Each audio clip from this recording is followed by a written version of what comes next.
days I felt so good I could dance all day, but not with you, oh no, not yet. I'm not skipping out on my duet, but the drums roll in at the... Hey, Composing Gloves here, and today we are going to be talking about dominant 7 chords. What is a dominant 7 chord? And I closed my eyes while I said that because I don't know why. A dominant 7 chord is what people would refer to as the 7 chord. So if you were to play, say, C, so if someone said, hey, play C7, they're asking you to play a C dominant 7 chord. The reason that exists is because we use it so much that it is just what people, that's more useful to say that. So that's the one that's been designated as like when someone says play C7 or B7 or G7 or G flat 7, they're saying play G flat 7 dominant 7 chord. So why this one? Have you ever like wondered that? Like, why this one? Well, let's discover why. First, let's talk about how to build one. So first, make a major chord. So here's a C major chord. Now, if we add a 7 to this, we get so it's a major chord, major 7. So this is a C major 7, as we discussed last time. And we looked at some of the cool relationships and properties this one could contain. Now let's look at what happens when we have a major chord with a minor 7th. So we bring the 7th down. We get that thing. That was whatever.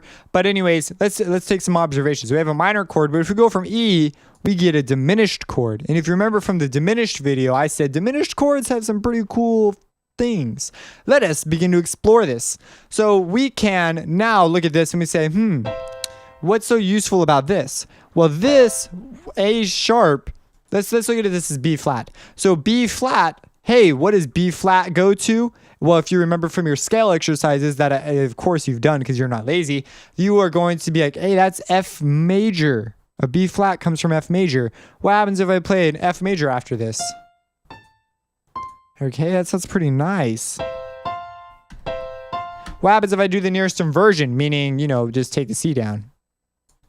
So this is, what is this? This is second inversion. Like, hey, that's cool. So we now know that this introduces a key signature. Then you're like, wait, what's F7? What's F7? F dominant 7. Well, the 7 would be E, and then we bring it down a half step. And so some people would say flat 7, but it's whatever. Now, again, the D sharp's a terrible way to look at it because then you'd have double sharps and all sorts of weird crap. So we're just going to look at it as a E flat instead. So E flat. So, hey, look at this. This pulls somewhere. Well, what is E flat part of? Well, wait, this sounds like the circle of fourths. What? We have a B flat and an E flat. That sounds like the B flat major scale, which is a perfect fourth from F. So you've seen these things are starting to just come together. So you better have this stuff like down pat. So we have F. So oh my gosh, now we have a B flat major chord. So we could add a B flat in here, make it major. Let's go down. Let's start down here. We'll make a root position. So it's going to be this. So here's our major third and here's our perfect fifth or a major or a minor third if you want to think about it like that. So like, hey, that sounds nice. And so if we brought this down an octave too, it'd sound nice too. And so, hey, we could come up with a cool progression thing. We could take this, clone it, and add the 7 in here. So we go. And these we could carry over. And like, hey, we're going places. Now we can shift keys around. So whenever we have this, if we go backwards, we could get the circle of fifths. So that is why the C7 is so common, so popular. And guess what this means? So okay, so that's that. I need you to go through and practice just messing with it. Go through and make inversions, make all these different variations, make your major chords, make them major 7s, make them dominant 7s, start pushing them. Push the limits of what you're doing right now. Make a track. Use this as an idea. Like, if you keep watching all these videos but you don't have solid grasps on this, it's gonna not. Why are you watching these in the first place then? So, because if you're not gonna practice with it, then who cares? All right, my eyes just like got cold there for a second. Maybe that's when my comments got bitter. I don't know.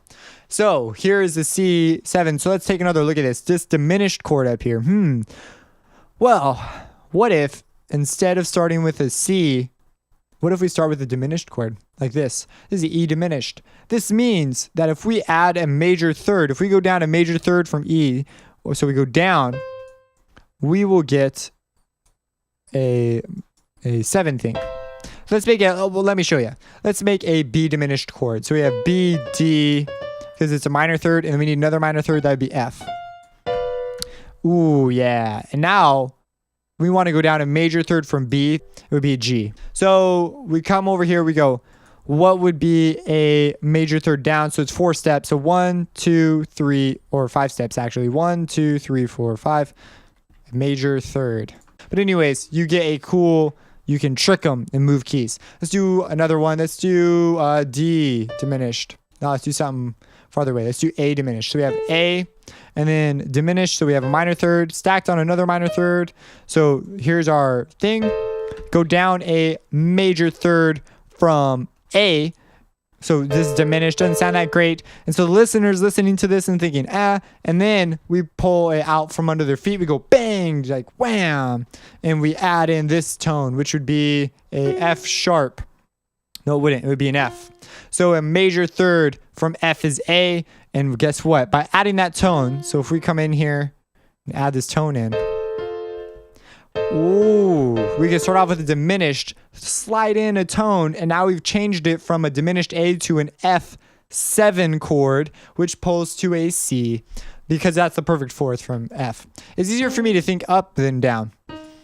So that's something I just need to work on. Need to get better at that. So E. I've never realized, the more I do this detected scale thing, the more I realize how much I sort of am used to looking at C major to tell where my notes are over here. It's kind of an interesting deal. So we pulled a C. Ooh, yeah. See, you can pull and move in chords. Now you can play around in the C major scale, pull another shift. Now this will allow you to shift to the, the 5th or the 4th. You could shift in either direction. You can go backwards if you want. So yeah. That's that. That's some cool properties. If you have any questions about this, let me know. Subscribe and have a blessed day.